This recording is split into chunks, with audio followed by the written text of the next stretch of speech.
Good evening. US President Donald Trump praised Prime Minister Narendra Modi as a tough leader. Trump also claimed there is going to be a trade deal with India. The question remains when and on what terms. Trump is currently in South Korea. All eyes are on Trump's meeting with the Chinese President Xi Jinping. But before that, speaking at the Asia Pacific Conference, he reiterated his role in ensuring a ceasefire between two nuclear-armed neighbors and that 7 shining planes had been shot down. Listen in. Two nuclear nations, and they said, no, you should let us fight. They both said that. India avenged Pahalgam despite Trump's tariff threats. US President Donald Trump confirms Prime Minister Modi stood firm. He's a killer. He's tough as hell. No, we will fight. I said, whoa, this is the same man that I know. US President hints at a trade deal with India. So I'm doing a trade deal with India, and I have great respect and love. As you know, for Prime Minister Modi, we have a great relationship. But reiterates his role in a ceasefire. I called Prime Minister Modi. I said, we can't make a trade deal with you. No, we must make a trade deal. I said, no, we can't. You're starting a war with Pakistan. We're not going to do it. And then I called Pakistan. I said, we're not going to do trade with you because you're fighting with India.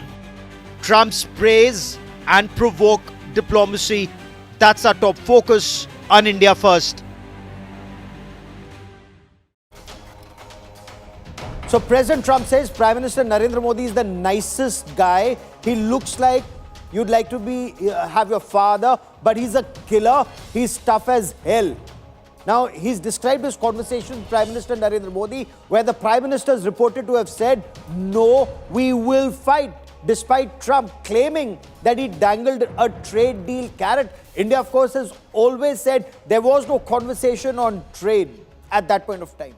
But is there a trade deal in the pipeline, or will much depend on the outcome of Trump-Xi Jinping talks? We get you details and we debate. Also coming up on India First, President Draupadi Murmu's Rafale flight and photograph with the Rafale pilot squad leader Shivangi Singh. Now that's shot down Pakistan's web of lies on a Rafale being shot down and Shivangi being taken prisoner by Pakistan. So that story is coming up at 8:30 tonight. I'm Gaurav Sawant. As always, let's get started with the headlines on India First. Rahul Gandhi's scathing attack on Prime Minister Narendra Modi says Modi can dance on stage for votes. The BJP claims Rahul insulted the Prime Minister, says the remark shows Rahul Gandhi's mentality. अगर आप कहोगे नरेंद्र मोदी जी आप ऐसा drama करो vote के लिए वो कर देंगे मैं कह रहा हूं आप उनको कहो कि देखो भैया हम आपको वोट देंगे आप स्टेज पे आके नाच लेंगे Singer Diljit Dosanjh gets a threat from pro-Khalistan terror groups for touching Amitabh Bachchan's feet on Kaun Banega Crorepati, threatened to shut down his upcoming concert in Australia.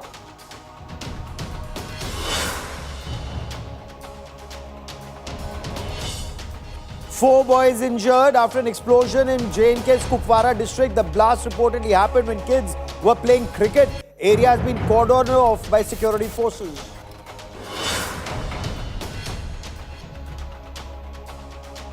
North Korea test fires a sea-to-surface cruise missile during Donald Trump's visit to South Korea.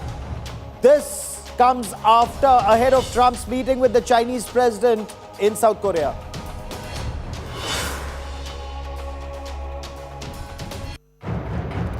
Bloodbath on the streets of Brazil. At least 64 dead in Rio's deadliest anti-gang operation. Over 2,500 police personnel and soldiers target the notorious Red Command cartel in Rio.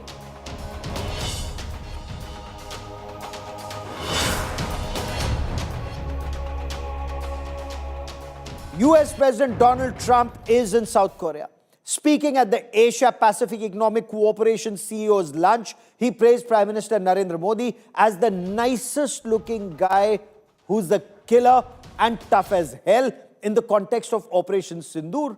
and India avenging the massacre of 26 tourists, including 25 Hindus at Pahalgam by Pakistani terrorists. The US, President Trump spoke of a trade deal, but Prime Minister Narendra Modi, according to him, said, no, we will fight.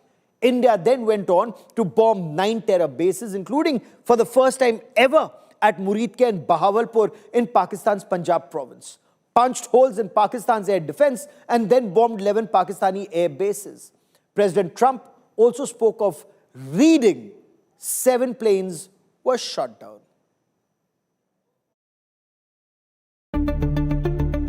US President drops a big hint on India-US trade deal. Speaking at the Asia-Pacific Economic Cooperation CEO Summit in South Korea, Donald Trump indicated that a trade pact could be imminent. If you look at India and Pakistan, so I'm doing a trade deal with India, and I have great respect and love. As you know, for Prime Minister Modi, we have a great relationship. But Trump once again veered into theatrics.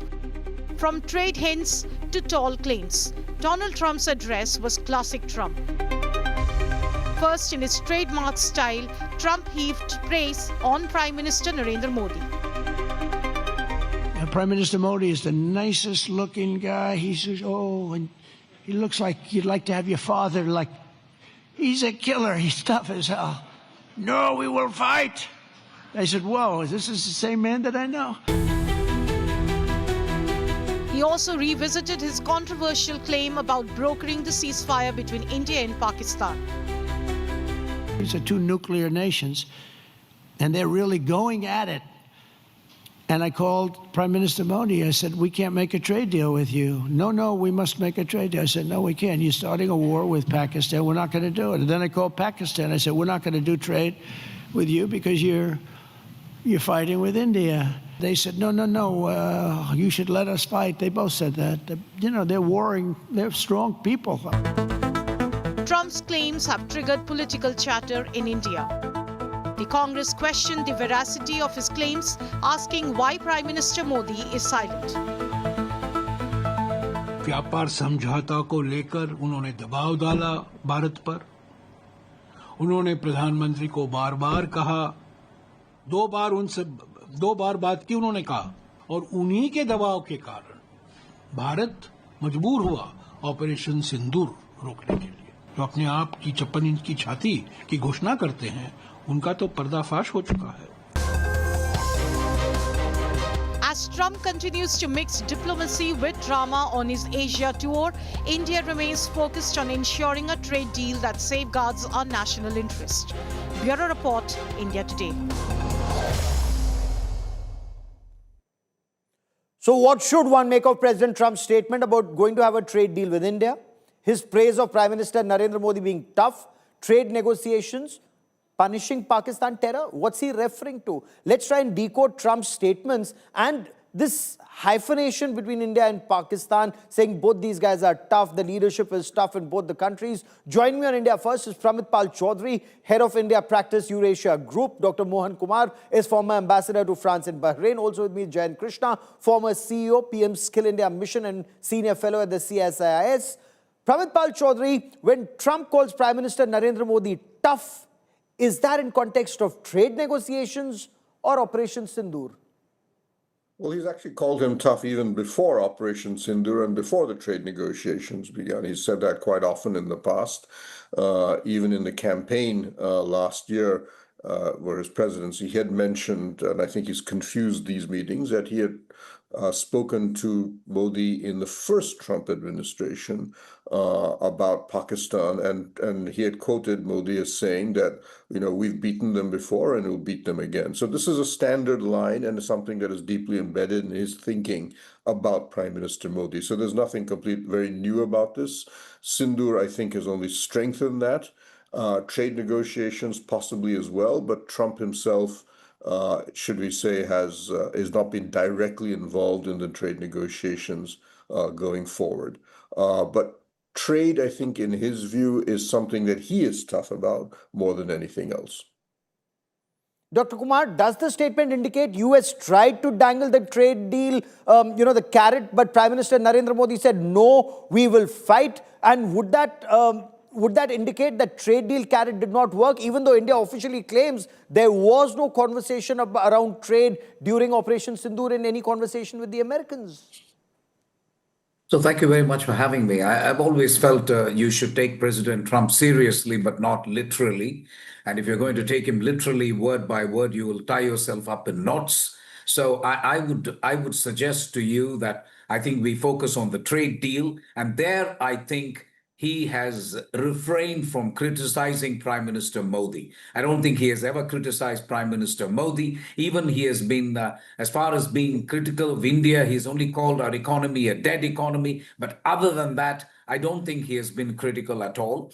I think India has handled the trade negotiations, from my perspective, very well. We have not sought confrontation, but we have not capitulated, and we have tried to keep the conversation going without getting into a slanging match on every statement that he makes. So that's absolutely the right strategy to follow vis-a-vis President Trump. And obviously, we have stuck by the red lines that Indian government has conveyed. And that is why President Trump is saying that Modi is tough, Prime Minister Modi is tough. So all in all, I only take this particular aspect that I think we have reached the final lap of the trade negotiations. And as a former trade expert, to me, it's important that we finish the crossing line on trade, because I think you could have all sorts of issues with the economy. It'll be great if we can get this out of the way so that we can focus on the FTA negotiations with EU and other things. Okay. And Jayant Krishna, Trump saying, Prime Minister Narendra Modi said, no, we will fight. If we were to take him seriously, but not literally, as Ambassador Mohan Kumar puts it, two things seem to emerge. One, India called out Pakistan's nuclear bogey. And two, even if the Americans dangled a trade deal carrot, that did not work. Operation Sindoor is still on, and there is no trade deal yet.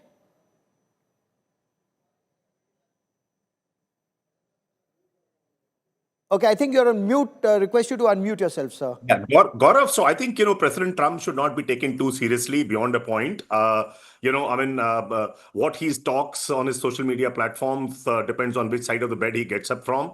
I mean, let's not forget, in the past, he has talked about India being a failed economy. He has said that India and Russia, he has lost to China, and all kinds of things. And he has been consistent with his praise of Prime Minister Modi, So I think, to my mind, linking it with the Pakistan conflict, which is fortunately over, doesn't make any sense, much sense. From the point of view of which way the trade negotiations are going on after last lap of discussions that Commerce Secretary Rajesh Agrawal had in the US. I think that is very, very important. And what are the irritants which are remaining, which are yet to be sorted? I think those are very, very important. Some of the irritants, to my mind, which are yet to be sorted. Of course, Government of India does not divulge, and rightly so, as to what discussions happened in the last round of meetings in the US. But the other Section 232 tariff, which links, which are related to the U.S. national security, which covers products like aluminum, steel, car, auto parts, timber, furniture, and so on and so forth. So I think what is the discussion on that? Because if you remember, initially on steel, the duty used to be 25%, and on aluminum, it used to be 10%, which he had imposed in his last innings, 2018. This year in February, on both the products, on steel and aluminum, it became 25%. And with the additional tariff, it became 50%. Now at this level, even at 25%, the export to US of these two products doesn't make sense at all. It doesn't remain competitive. So where it stops, I think that's very, very important. Some of the issues on agriculture and dairy and those kind of products, I believe there has been some softening on India's stance on non-genetically modified corn and soya and so on and so forth. I hope there's some way forward for freezing these kind of things also. So Pramit Pal Chaudhary, let's take this step by step. Trump seemed to indicate that there's a trade deal that will happen with India. Now, Prime Minister Modi was in the US in February. Since July, we are told trade negotiations almost done. Recent indications post a conversation between Trump and Modi do you see a trade deal happen? Is it on the cards, or will it also depend, in your view, whether President Xi, what's the outcome of President Xi and President Trump's conversation in South Korea? So in June, we had a deal with the United States in the sense that both trade negotiating teams had come to an agreement. It was sent up to the White House. The White House rejected it. In other words, President Trump rejected it. And so the original plan for an announcement on July 1st got canceled. I think we are now back exactly to the same place. A deal has been, from what I've heard, more or less worked out. It has been sent up to the White House for clearance. There are possibly one or two minor issues, but keep in mind, Trump has a habit, and I'm less concerned about the China deal than I am about what has been signed with the ASEAN countries, Southeast Asian countries, because they have accepted more liberal opening up to American farm exports, but accepted tariffs in the range of about 20%. Or effective average tariffs for goods. In effect, what I'm hearing is that the White House is saying, well, if the Indians are saying they want a 16% effective tariff rate, but are not giving America as much agricultural access as ASEAN, how does this work? So you should accept at least what the Southeast Asian countries are doing. So that, I think, is the last bit that we're sort of waiting to hear about. And it's not impossible that we may see our effective tariff rates increased a couple of percentage points before the final deal is done. But my sense would be, and as I said, President Trump is really the joker in the pack, because he comes in and can often make very whimsical decisions, which his own administration are baffled by.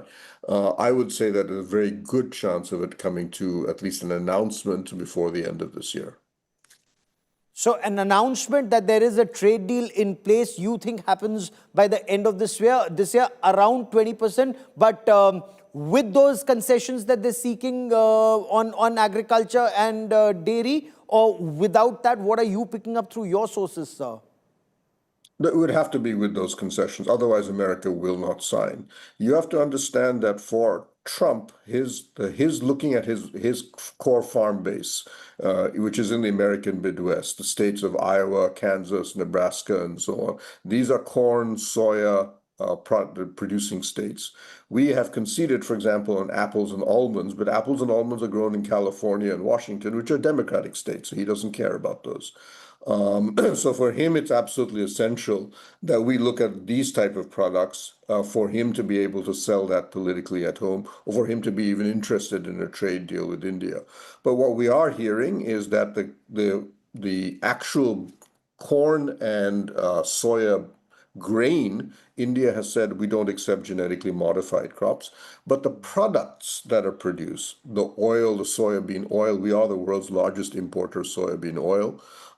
We need livestock feed because we have low dairy productivity issues, and that means corn and soya cake, which can be sold and fed to our animals. We do need that. We have to import about 14 to 20 million tons a year. On these, we can agree to. And that's where I think the deal effectively is being made. Okay.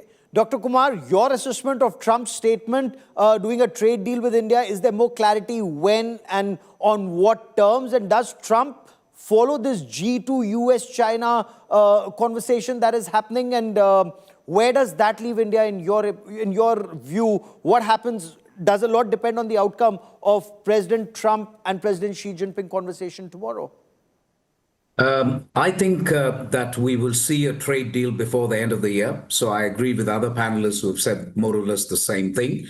On China-US, I'm glad you asked this question. My sense is that President Trump himself has come to an assessment that India, the costs of alienating India far outweigh the benefits. That is my sense, frankly. And tomorrow's meeting or today's meeting with US-China, I do not believe it's going to be a complete 360-degree deal. It's going to be an interim deal because the Chinese are not going to give on a platter a complete relaxation of restrictions on rare earths and magnets. So they will hang the Damocles sword on the US, and the US will also not be able to tell China, we will give you the best chips completely free of restrictions. So what you are going to see is at best a truce. In these circumstances, my sense is geopolitically, I think President Trump will also be more inclined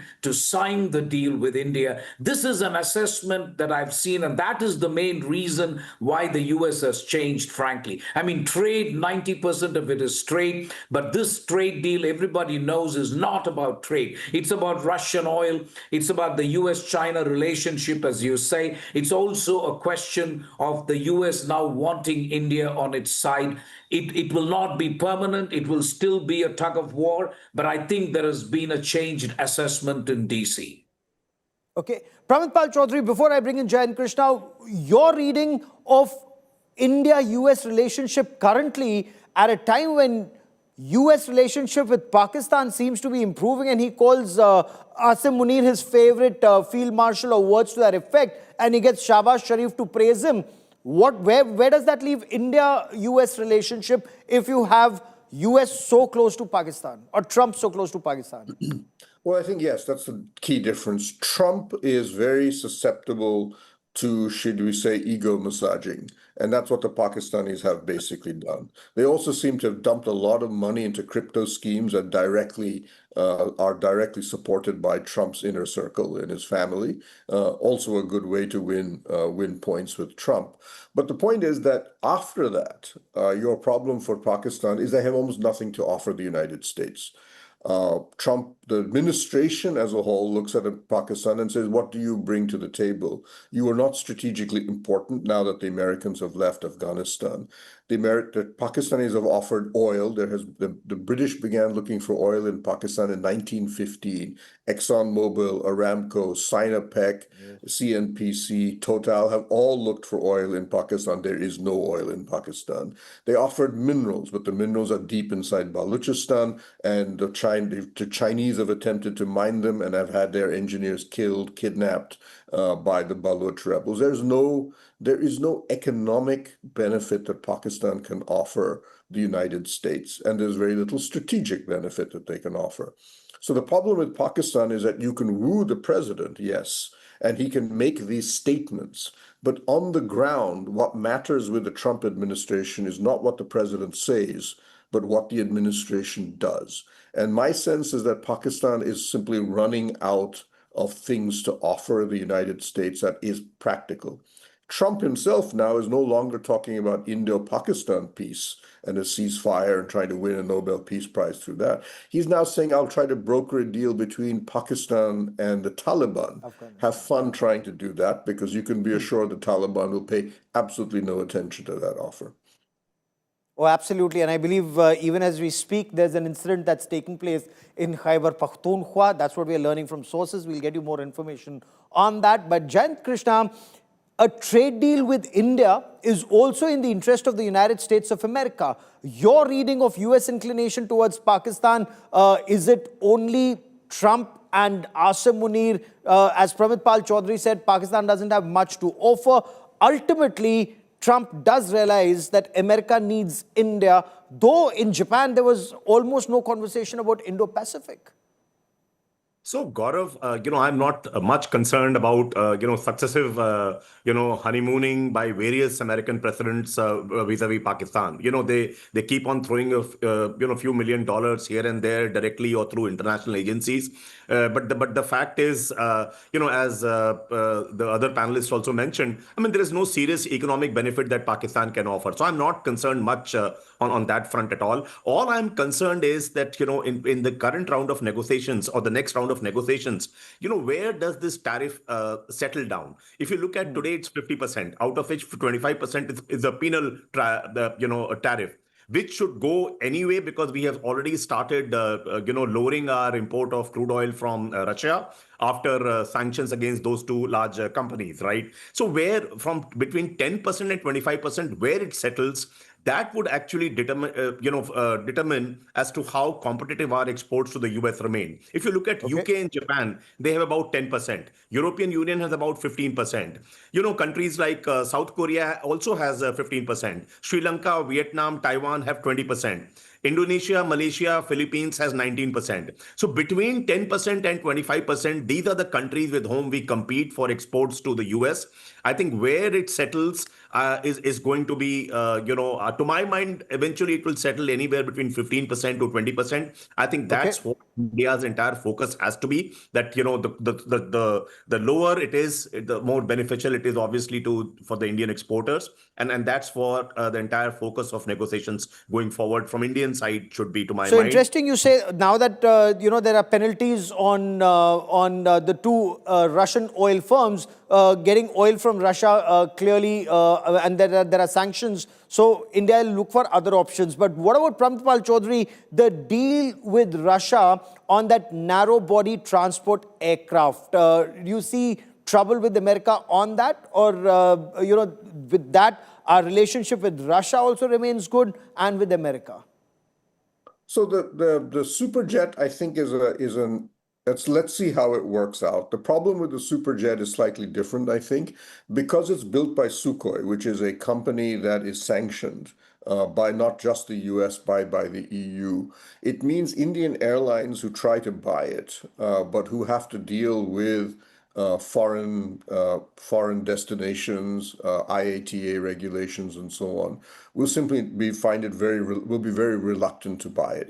Including the fact that Indian banks will not be able to finance it, insurance companies will not be able to insure it.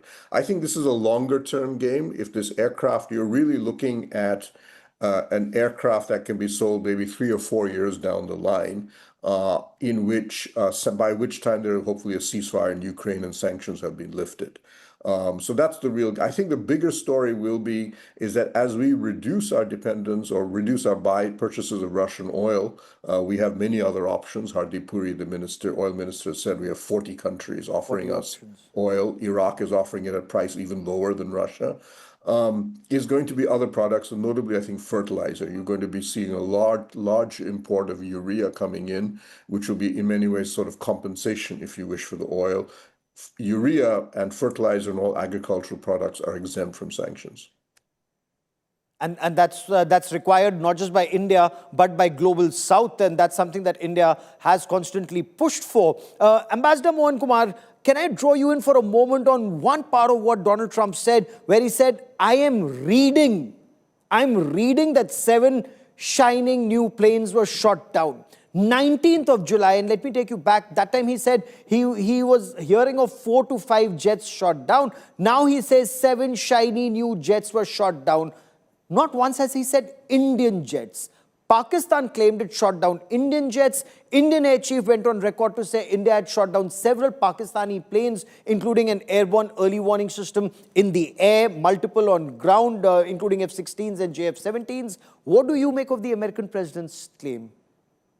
Well, I make nothing much, actually. As I said, I would take him seriously, but not literally. The 7 could be distributed between the 2 countries. It could be 5 on their side, 2 on our side, frankly. And this has been a bit of an issue, I would say, very frankly to you, even in our narrative, frankly. And I think we could have done a better job in terms of actually listing out exactly what we did. So I would say that now there is much water that has gone under the bridge. And therefore, it's futile kind of to focus on how many jets. It's very clear that India has demonstrated air superiority. I'm only saying we lost the narrative a little bit in the beginning, but I think everybody is clear that we were able to demonstrate superiority. I just want to conclude this segment by saying, for me, the trade deal is important, following which I also think it's important for the 2 leaders to meet. Because there has been so much of back and fro in the relationship, I want the relationship to be now back on an even keel, and therefore it's important for the 2 leaders to meet. I understand it's maybe difficult for them to meet this year, but sometime next year, perhaps, if we can manage to have host the Quad Summit and get President Trump to India, because I think with a leader like President Trump, it's vitally important that he establishes that rapport with President Trump. That is now, there is a bit of a hiatus in the conversation between the two leaders. In-person conversation has not happened since February. I am keen that that take place, and it's only then that I think the relationship can be expected to go from strength to strength from there. But, though I was supposed to take a break, but Pravitpal Chaudhary, permit me 30 seconds to take a leaf out of what Ambassador Mohan Kumar said.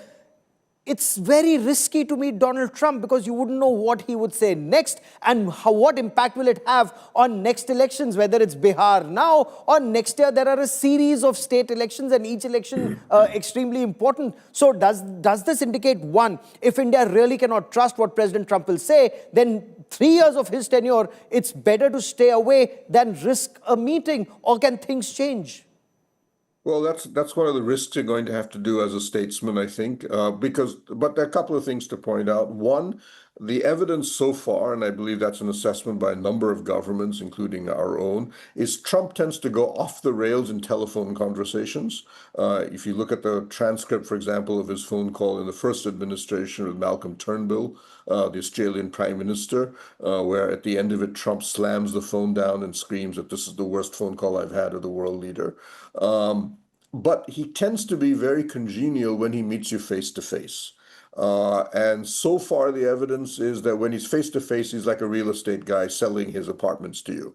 And he tends to be nicer and more sensible than he is on a phone call. On a phone call, you're quite right, he can go off in very strange directions. And one person who's been very nervous about this has been Xi Jinping. Xi Jinping has refused to meet him since he's been sworn in until now, and till this Thursday, right?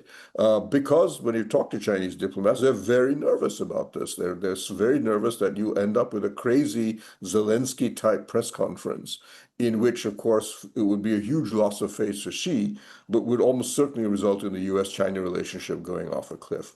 So I think for Modi, the game is, yes, at some point I have to meet this man. Remember, he had a very good summit in February. It worked out reasonably well. But I have to be very careful as to when I do it, and I have to limit those meetings to as few items as possible, chances as possible. But keep in mind, Modi cannot keep avoiding doing this. He cannot skip the UNGA. He cannot skip the G20, the G7, the East Asia Summit all the time. At some point, he has to go there to these summits. And when he does so, he cannot avoid meeting the US president. So yes, as little as possible, but in the end, you have to do this every now and then. Okay, I will let that be the last word on this part of the show. Ambassador Mohan Kumar, Pravitpal Chaudhary and Jayan Krishna for joining me here on this part of India First. Many thanks. We'll all be watching that President Xi and President Trump meeting. We'll be reporting on it from 7 a.m. tomorrow morning on India Today. But right now, I want to shift focus to President Draupadi Murmu, Supreme Commander of the Armed Forces, and her flight on board the Rafale, the 4.5 generation Omni-Role fighter jet at the Ambala Air Base earlier this morning. This is the second fighter jet she is flying. She flew on board a Sukhoi 30 MKI at Tezpur in 2023. So she's flown both the fighter jets that played a stellar role during Operation Sindoor, decimating Pakistani terror bases, radar stations and 11 air bases. But the sting is in the tail. That photograph on your television screen with the first woman Rafale fighter pilot, squad leader Shivangi Singh, that Pakistanis claimed had been captured when they falsely claimed a Rafale was shot down during Operation Sindoor. Pakistani lies have been caught out, and how?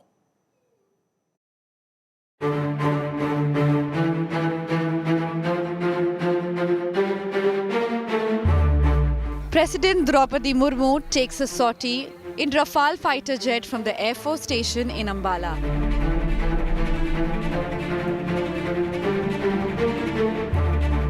The President, who's the Supreme Commander of the Indian Armed Forces, flew for around 30 minutes.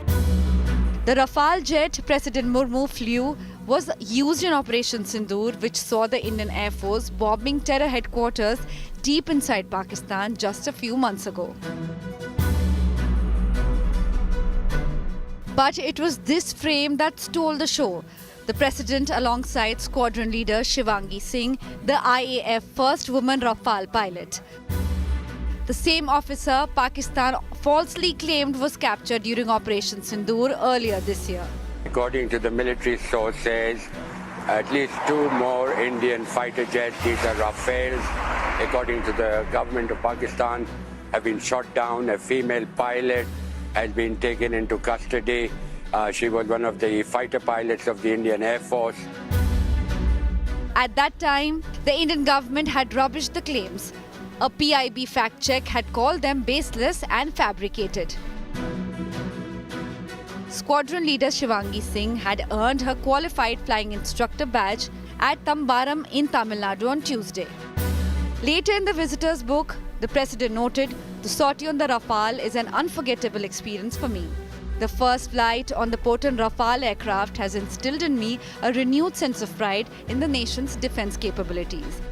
From the cockpit to the command, this was a moment of national pride and a message to India's enemies that our skies are secure and our resolve firm." Bureau Report, India Today.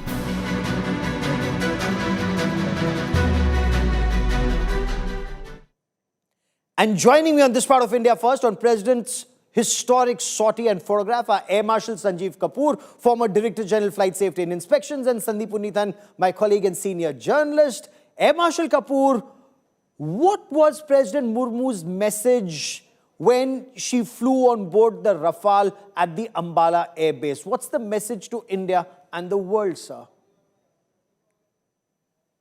Good evening to you, Sandeep, and the viewers. The message is loud and clear. When the Supreme Commander sits in the frontline fighters of that country and she takes to the sky, it's not only an experience which the people are seeing. She, by this action, is conveying that as the Supreme Commander, she is very much in control of the activities that are going on. These kind of events are morale boosters for the people on ground, the field, and also conveys that I don't think so any president in anywhere in the world would have flown 2 fighters during their tenure ever while being in the office. So this is a symbol of resilience, a symbol of motivation, and connect with the people on ground who have done and beyond the exceedingly symbolism, beyond the symbolism, Sandeep, that picture with Shivangi Singh, it very clearly exposes that Pakistani propaganda of an Indian Air Force pilot being taken prisoner and those Pakistani false claims about shooting down Indian fighter jets, including Rafale. Absolutely, Gaurav. Looking at that photograph today, that historic photograph of the Supreme Commander with Rafale's first fighter pilot, Shivangi Singh, brings to mind that possibly the Indian Air Force has learned the art of trolling the trolls. And this is what the Pakistan military put out during Operation Sindoor, all those false claims that were amplified by global news channels, the fact that they had claimed to have shot down a Rafale and captured a female pilot. But, Gaurav, there's another big message over here in that photograph today, and that is the fact that it is the 10th anniversary of the government opening the fighter stream to women. That's a very historic decision that was taken exactly 10 years ago in October 2015. And of course, the first pilots that came out were commissioned they became fighter jet pilots in 2016. You've seen a whole lot of them coming out of, there are 16 fighter jet pilots today in the Air Force, flying all platforms from the Rafales to the Su-30s to the MiG-29. So it's a very historic day for the Indian Air Force, Gaurav, the fact that it's been almost a decade now since you have women flying fighter jets, frontline fighter aircraft like the Rafale. And I think that photograph today is historic in the sense that it conveys so many messages in that one photograph. It is the ultimate epitome of Nari Shakti, if you can see it, whether it is the Supreme Commander or it is a woman pilot flying a frontline fighter aircraft. And also in Pakistani this case, lies. trolling the Pakistani military. Oh, absolutely. Including a Qatari news channel. I mean, they carried out all that information without any verification. But Air Marshal Kapoor, so far, we've only seen pictures of external drop tanks in public domain during Operation Sindoor, and mistakenly there were elements who claimed fighter jets were downed. Is there any evidence to suggest that Pakistan shot down Indian fighters? Pakistanis had apparently even given out some tail numbers of Rafales and other jets. Yes, I read that, and I also read that the same tail numbers are participating in an international exercise with the United States in the coming days. So I have been on your program number of times, and I've been saying it time and again that this country has a habit of lying everything. They lie on every activity with straight face. Now, since this morning when Shivangi's picture, and if you recall, you just saw when Air Marshal Tejveer Singh handed over the qualified flying instructors, Yes. certificate to her. At that stage, I saw a lot of tweets going about, but the other side was mum. But when the hostilities of Op Sindoor was going on, for every response, they said that we have Shivangi in captivity. And I think so, I said on your channel that when Abhinandan was with them, they didn't take even 2 minutes to bring him in front of the cameras. And if Yes. hypothetically at that stage, I didn't know that if she was in captivity, they would have just brought her in front of the cameras just to show the whole world. So they have been nothing but lies and lies. And as usual, they'll be, quiet. And the narrative which the social media has, the ISI controlled handles will either block it or they will give a narrative, a twist of some sort. And jokingly, I had said the other day on some other channel that they will say that the Indians painted the tail number again, to show that these aircrafts are down and then send them to United States. So they can, bluff and talk anything. But I don't think so. This picture, which stands in the middle of our frame today, has a more better caption than what Sandeep summed it up. Oh, absolutely. And Sandeep, we heard Air Chief say, let Pakistan assume and factor in less aircraft in the next round of Operation Sindoor, or words to that effect. But in this era of information warfare, when even US President Donald Trump talks of 7 shining planes being shot down, he never said Indian planes. He said he was reading 7 shining new planes were shot down. The Pakistanis presume it's Indian. Indians have said that 10 to 14 Pakistani planes were shot down. So this is information warfare and disinformation at its peak. Absolutely, Gaurav. And during Operation Sindoor, we've seen a sixth dimension of warfare, that we've seen land, sea, and air, space, and cyber in previous conflicts. But this is the first time that we've seen that sixth dimension of conflict, which is the narrative warfare taking center stage. And a country that's been seen its radar sites shattered, command and control posts shattered, airfields hold, runways unusable, and the entire Pakistan Air Force operating in airfields in depth, which means they fled their frontline air bases, keeps on with this, parroting this line of having claimed to have shot down several Indian Air Force jets. So, it is that old Gobelesian saying that if you repeat a lie 1,000 times, it becomes a truth. And I think in this case, Pakistan seems to be, fervently believe, a fervent advocate in that Gobelesian norm of repeating a lie 1,000 times. And, they still haven't repaired many of their radars. Some of those airfields have been patched up. The work is on in many of those other places. It's been 6 months now, Gaurav, but they continue to parrot that line and, of course, have other very influential figures repeat that after them, Gaurav. The last 30 seconds I have on this part of the show, Air Marshal Kapoor. 1, information warfare is something that India need to do more, or does this strategic ambiguity help India's case? And is this more a fight between the arms bazaar? Pakistan buys its weapons either from China or gets it as arms and dole, or the F-16s that came from America. So is it the American and the Chinese weapons lobby versus the Russian and French weapons lobby that's fighting it out? Maybe an angle to what you're saying, but this is absolutely clear that we need to work on our information war. There is absolutely no doubt. Our narratives are not good, not world class. and we have to have a central agency, the government agency. Could it be under information and broadcasting? Could be under any vertical of the government, which should give the government's narrative about every conflict of every issue. The nation should know that this is the official position and this is what. No, it is should the just fact. put out facts.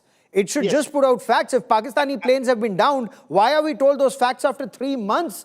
We should have been told immediately that an S-400 had taken down a Pakistani airborne early warning system when it had taken it down, instead of being told 3 months later. But be that as it may, perhaps that's a debate for another time. I've run out of time on this part of the show, but a longer show on information warfare, the sixth dimension of war, that's coming up on The Battle Cry with Marshal Kapoor and Sandeep Unithan very soon on India Today.